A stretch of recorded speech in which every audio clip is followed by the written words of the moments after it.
माऊली Suryavanshi S मराठीमध्ये आपलं स्वागत। वळूया आजच्या बातमीकडे।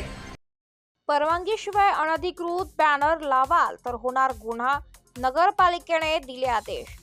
उच्च न्यायालयाचे जनहित याचिका 155 संदर्भात दिले आदेश। नांदगाव नगरपालिकाचे मुख्याधिकारी शमाकांत जाधव यांची माहिती।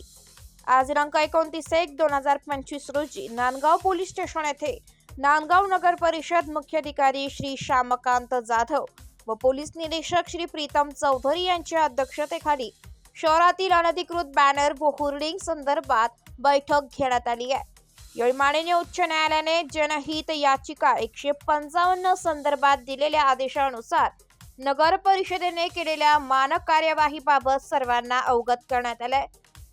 यानुसार यापुढे सर्व बॅनरची ऑनलाईन परवानगी घेणे, त्यावर QR कोड छापणे व सदरील बॅनर ठरवून दिलेल्या जागीच लावण्याबाबत कळविण्यात आले। यापुढे अनधिकृत अथवा विना परवानगी बॅनर्स लावल्यास दंडनीय कारवाई व गुन्हे दाखल करण्यात येईल असे सूचित करण्यात आले।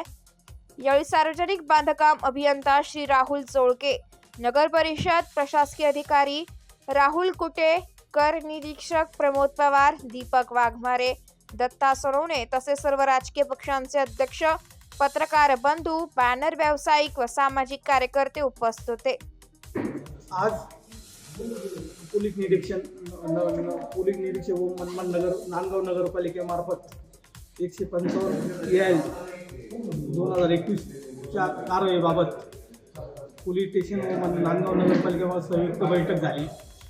बैठकीमध्ये सर्व लोकप्रतिनिधी, पत्रकार, आपले बॅनर होल्डिंग लावणारे आदी कर्मचारी यांना बोलून त्यांना सूचना देण्यात आल्या आहे की नगरपालिकेची विना परमिशन न घेता बॅनर लावलं तर कायदेशीर कारवाई करण्यात येईल।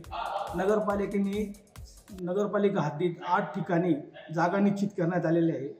जागा निश्चित करून त्यांचं भाडं स्क्वेअर फुटानं जे निश्चित करण्यात आलेलं आहे। यापुढे जर बॅनर नगरपालिका हद्दीत विना परवानगी लावली त्याच्यावर कायदेशीर कारवाई करण्याचे आम्ही आजच्या मीटिंगमध्ये ठरवण्यात आले। एस मराठी न्यूज साठी प्रतिनिधी विजय बडोदे, नांदगाव।